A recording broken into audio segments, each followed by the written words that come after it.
Nunca pensé que el mayor conflicto de mi matrimonio vendría disfrazado de algo aparentemente noble, la idea de ayudar a un niño.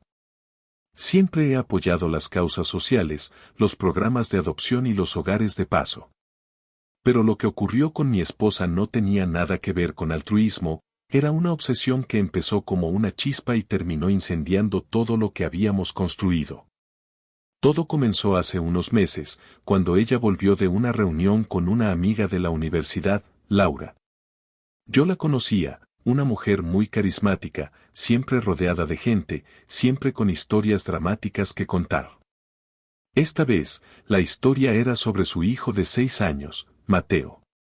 Mi esposa llegó a casa con los ojos brillantes, hablándome de lo difícil que era la vida de Laura como madre soltera. Me dijo que Mateo era dulce, inteligente, un niño que solo necesitaba una figura paterna. Me pareció raro ese comentario, pero lo dejé pasar. Pensé que solo estaba sensibilizada por escuchar problemas ajenos. Todos tenemos días así. Pero esa noche, justo antes de dormir, me dijo algo que me dejó inquieto. Amor, ¿alguna vez has pensado en adoptar? No era la primera vez que mencionaba el tema, pero siempre había sido en tono casual, casi hipotético. Esta vez, no. Había una intensidad distinta en su voz, como si estuviera midiendo mis reacciones. Le dije la verdad, sí, lo he pensado, pero no es el momento. Nos estamos estabilizando, tienes proyectos, yo tengo viajes pendientes por trabajo. Adoptar no es como traer una planta a casa. Ella no respondió. Solo se dio la vuelta y se quedó en silencio. Al día siguiente, la vi mirando fotos en su celular. Fotos de Mateo. Videos. Mensajes de Laura pidiéndole favores, consejo, apoyo emocional. Eso empezó a repetirse todos los días. Cada vez que miraba su teléfono, estaban hablando. Y poco a poco, la narrativa cambió. Ya no era pobre Laura, lo difícil que la tiene. Ahora era.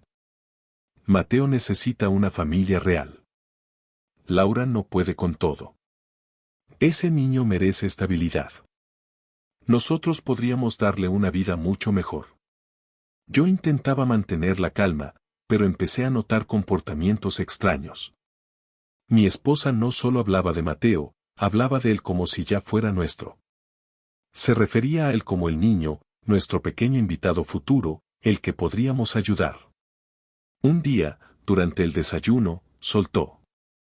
Estaba pensando que Mateo podría quedarse a dormir algunos fines de semana. Así nos acostumbramos a tenerlo cerca. Yo casi derramé el café. ¿Acostumbrarnos? ¿A qué exactamente? Le pregunté si Laura había dicho algo sobre eso. Y ahí fue cuando algo hizo clic en mi cabeza, mi esposa estaba empujando la idea, no Laura. Era como si quisiera convencer a su amiga de que le cediera a su hijo poco a poco. Ese mismo fin de semana, lo que yo temía se confirmó. Llegué del trabajo y encontré a Mateo en nuestra sala. Con una mochila, juguetes, su pijama, y mi esposa diciéndole: Aquí puedes venir siempre que quieras, cariño. Esta casa también es tuya. Me quedé paralizado. No por la presencia del niño, sino por lo que significaba. Mi esposa me miró como si todo fuera normal. Como si yo debiera simplemente aceptar que había tomado esa decisión sin consultarla. Laura necesitaba un descanso, dijo. No podía decir que no. Mateo estará solo esta noche. Pero no fue una noche. Fue el fin de semana completo. Y luego, el siguiente. Y el siguiente. Mateo empezó a pasar más tiempo en mi casa que en la suya. Y aunque yo trataba de conectar con él, no era su culpa, no podía ignorar la tensión que crecía entre mi esposa y yo. Cada vez que intentaba hablar del tema, ella se alteraba. ¿Por qué te molesta ayudar? Decía. Es un niño. ¿Qué tipo de persona eres que no quieres darle amor? Pero para mí no se trataba de amor. Se trataba de límites. De decisiones compartidas. De que la adopción no es un proyecto emocional impulsivo, sino un proceso legal, psicológico y económico. Entonces ocurrió algo que ya no pude tolerar. Una tarde, escuché a mi esposa hablando con Mateo en el cuarto de huéspedes. Tenía la voz suave, casi susurrante. Si algún día quieres vivir con nosotros, solo tienes que decirlo, ¿sí? Yo puedo ser como tu segunda mamá, o tu mamá completa, si quieres. Sentí un escalofrío. Ese no era un comentario inocente. Era una promesa peligrosa, algo que podía destruir la relación de Mateo con su madre, algo que podía ponerlo en conflicto emocional profundo. Esa noche, decidí que tenía que confrontarla, pero no tenía idea de lo grande que era el problema realmente. Porque lo que estaba viendo era apenas el inicio. Mi esposa no estaba ayudando. Mi esposa estaba intentando reemplazar a Laura. Y la situación estaba a punto de escalar de una manera que jamás imaginé. La conversación que tuve con mi esposa esa noche fue la primera vez que sentí, de verdad, que algo estaba muy mal. Me senté frente a ella en la sala, esperando que se calmara, y le dije que necesitábamos hablar sin interrupciones, sin gritos y sin Mateo de por medio. No puedes decirle a un niño que puede vivir aquí, le dije. Eso es cruzar una línea muy seria. Ella frunció el ceño, como si no entendiera por qué estaba molesto. Solo quiero que se sienta querido, respondió. ¿Qué tiene de malo darle un hogar seguro? Porque ya tiene uno. Le dije, sin poder contenerme. Tiene una madre.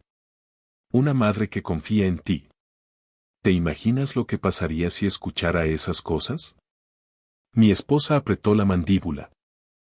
Laura no es una mala madre, pero está agotada. No puede con todo.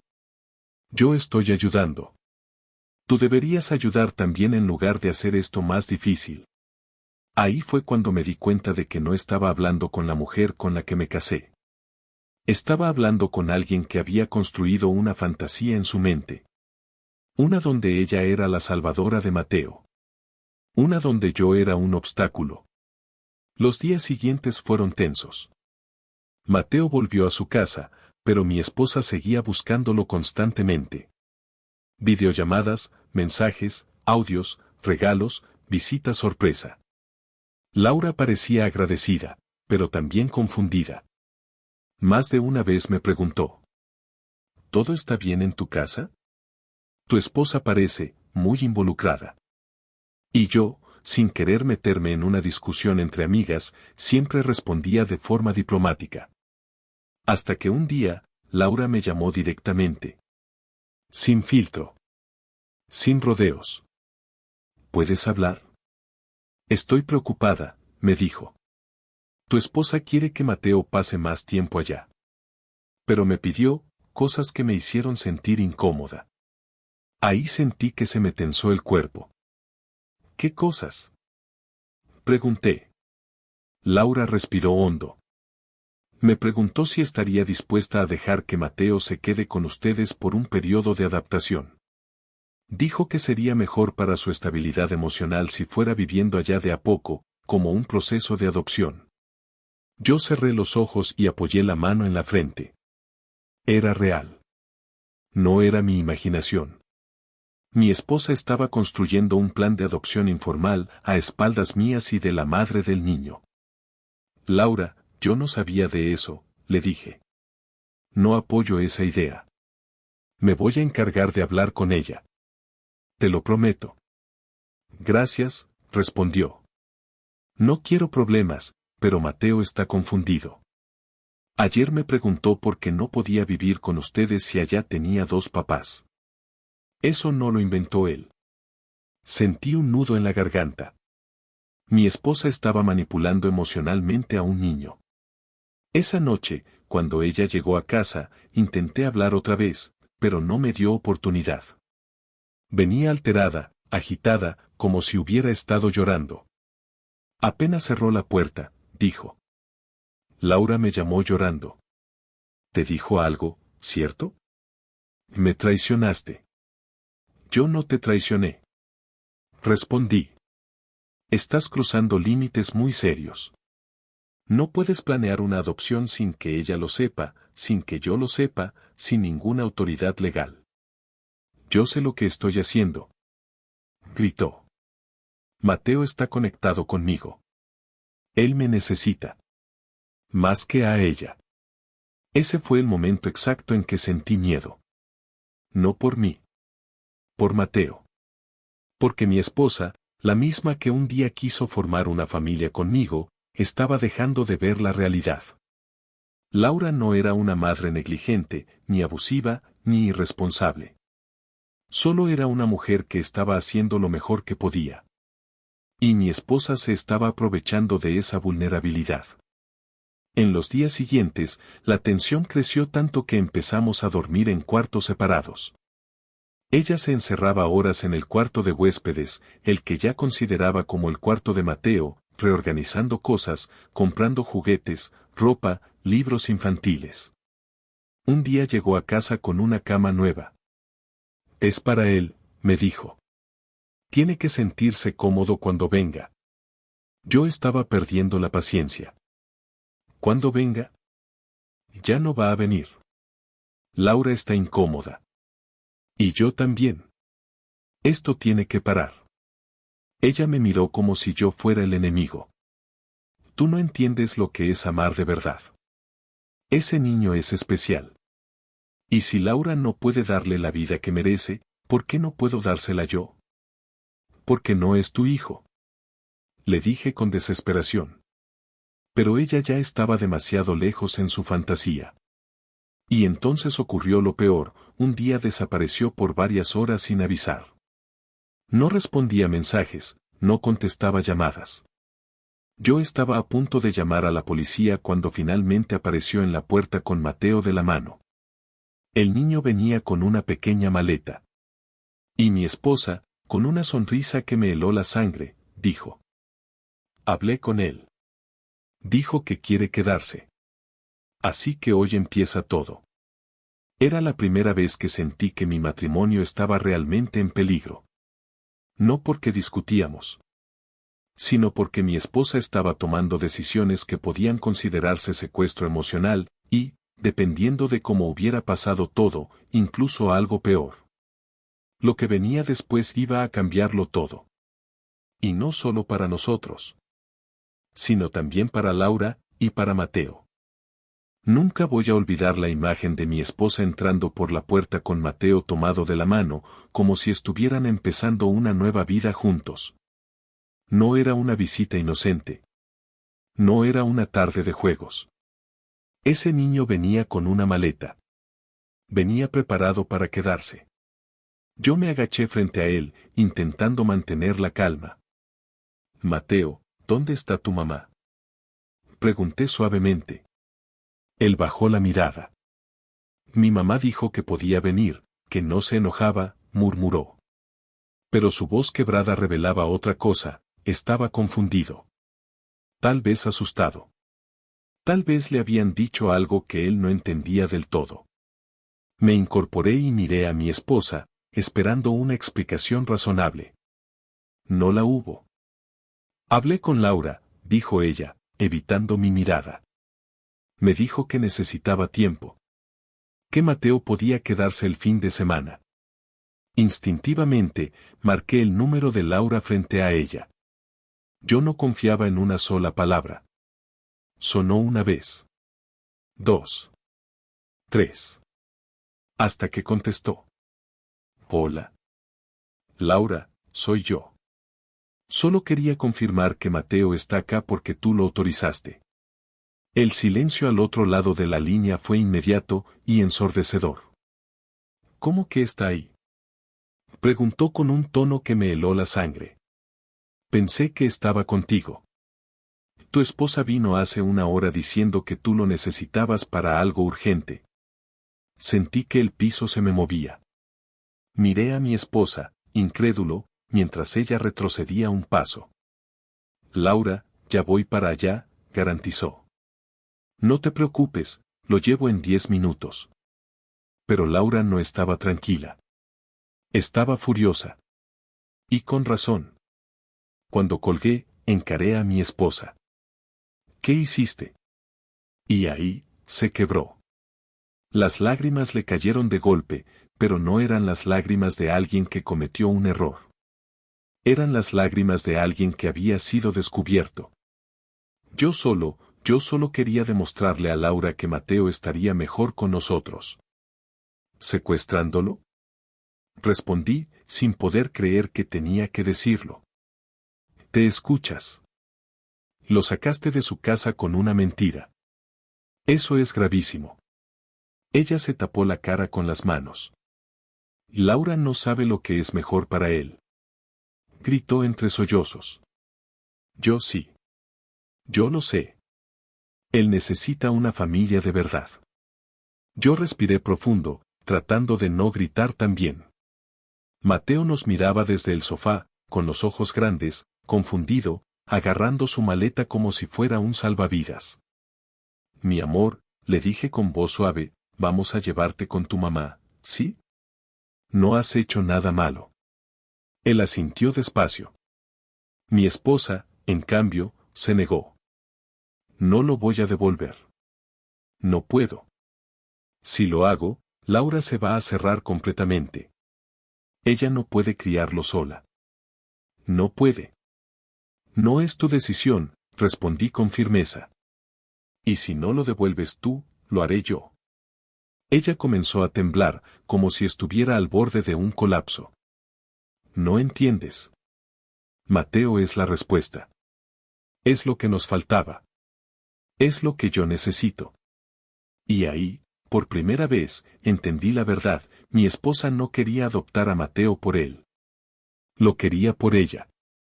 Para llenar un vacío que nunca mencionó, que nunca expresó, que nunca me dejó ver. Ese vacío la había llevado a un punto donde la razón ya no existía. Tomé la maleta de Mateo. Ponte los zapatos, campeón. Te llevo en el carro. Todo va a estar bien. Él asintió, aliviado. Cuando salimos al corredor, mi esposa se interpuso en la puerta, con los ojos llenos de desesperación. No te lo lleves. Rogó. Si sales con él por esa puerta, no vuelvas. Ese fue el ultimátum que destruyó algo dentro de mí. No porque me estuviera echando de mi propia casa, sino porque prefería perder a su esposo antes que aceptar que no podía apropiarse de un niño que no le pertenecía. Yo respiré hondo, miré a Mateo y le dije: Vamos. Vámonos ya. La reacción de mi esposa fue brutal.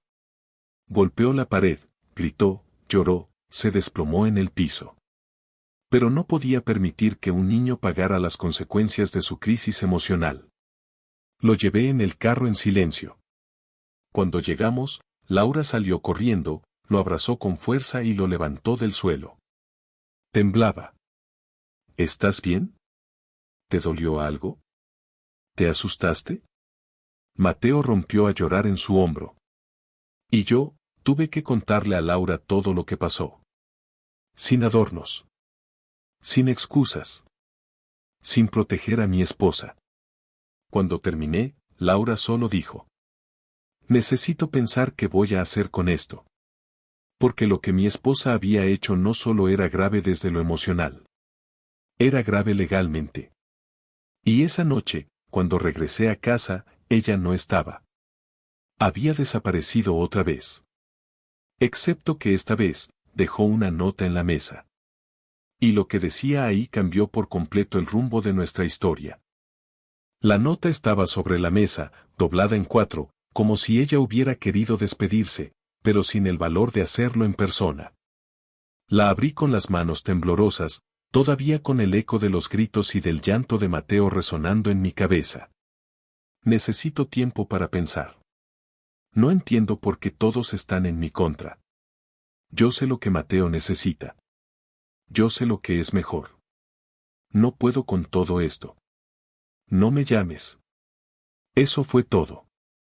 No decía dónde estaba, con quién, ni cuándo pensaba volver. Simplemente había huido. Esa noche no dormí. Entre la angustia, la rabia, el cansancio y la culpa, sentí que mi matrimonio estaba pendiendo de un hilo tan frágil que cualquier movimiento brusco podía romperlo para siempre. Al día siguiente, Laura me llamó temprano. Voy a hablar con un abogado, dijo con una calma fría que nunca le había escuchado. No quiero hacerte daño a ti, lo sé. Pero lo que tu esposa hizo, no puedo dejarlo pasar. No la culpé. No podía. Todo lo que había pasado era responsabilidad de mi esposa, no de Laura, no de Mateo, no mía. Aún así, la sensación de que algo irreversible se había puesto en marcha me oprimía el pecho. Intenté marcarle a mi esposa varias veces ese día. No respondió. Mensajes, llamadas, notas de voz. Nada. Era como si hubiera desaparecido del planeta. Ni su hermana sabía dónde estaba. Ni su madre. Nadie. Lo único que me quedaba era esperar. Esa noche, alrededor de las 11, escuché la puerta abrirse lentamente. Era ella. Entró con la mirada perdida, sin maquillaje, los ojos hinchados. Parecía haber envejecido años en solo 24 horas. Lo siento, susurró, cerrando la puerta detrás de sí. No quería que llegara tan lejos. No dije nada. No sabía qué decir. Ella caminó hacia la sala y se dejó caer en el sofá, hecha un desastre emocional. Yo solo, empezó a explicar. Yo solo quería sentir que podía ser una buena madre. Laura siempre está tan cansada, tan perdida. Mateo se apegó a mí. Pensé que era una señal. ¿Una señal de qué?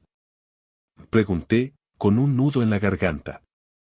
De que yo estaba destinada a cuidarlo. De que él estaba destinado a estar conmigo. Ese tipo de discurso no era normal. No era racional. No era sano. Amor, dije con delicadeza, sentándome frente a ella. Lo que hiciste fue muy serio. No puedes tomar decisiones por otros. No puedes tomar un hijo que no es tuyo. No puedes mentirle a una madre. Ni a un niño. Ella rompió en llanto. Lo sé, dijo entre sollozos. Pero cuando vi a Mateo tan feliz aquí, sentí que por fin tenía sentido.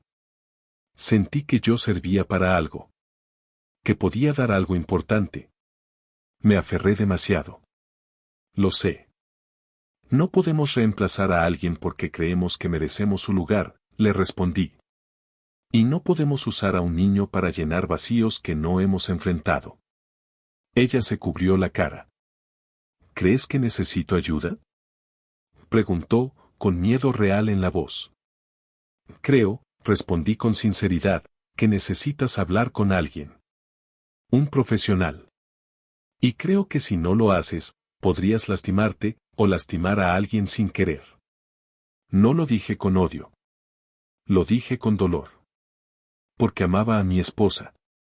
Pero también sabía reconocer cuando la persona que amas está cayendo en una espiral peligrosa. En los días siguientes, Laura habló con su abogado, pero decidió no presentar cargos siempre y cuando mi esposa recibiera atención psicológica formal. Fue una decisión generosa, mucho más de lo que yo habría esperado. Ella solo quería proteger a Mateo y que esto no volviera a ocurrir. Mi esposa aceptó empezar terapia. De hecho, lo hizo con una urgencia casi desesperada. La primera sesión la dejó exhausta, la segunda, llorando, la tercera, en silencio. Pero poco a poco comenzó a entender que su obsesión no tenía que ver con Mateo, sino con un duelo que llevaba años evitando, con un proyecto de maternidad que nunca hablamos profundamente, con inseguridades que no supo expresar, con heridas que pensó que podía llenar con un niño que solo buscaba cariño, no un nuevo hogar. Nuestro matrimonio no volvió a ser el mismo. No de inmediato. Hubo distancia. Hubo silencio. Hubo culpa entre ambos. Pero también hubo voluntad de reconstruir. Mateo ya no volvió a quedarse en casa. Laura puso límites firmes y sanos. A veces lo vemos en reuniones grupales, y él nos saluda con cariño, pero sin la confusión de antes. Esa página se cerró. Mi esposa sigue en terapia. A veces tiene retrocesos, pero también ha tenido avances enormes. Es como si finalmente estuviera conociendo partes de sí misma que nunca quiso mirar. Y yo estoy aquí. No para justificarla. No para cargar con su proceso. Pero sí para acompañarla mientras trabaja en lo que necesita sanar. Porque el amor no es salvar al otro. Es caminar juntos cuando el otro acepta que necesita salvarse a sí mismo.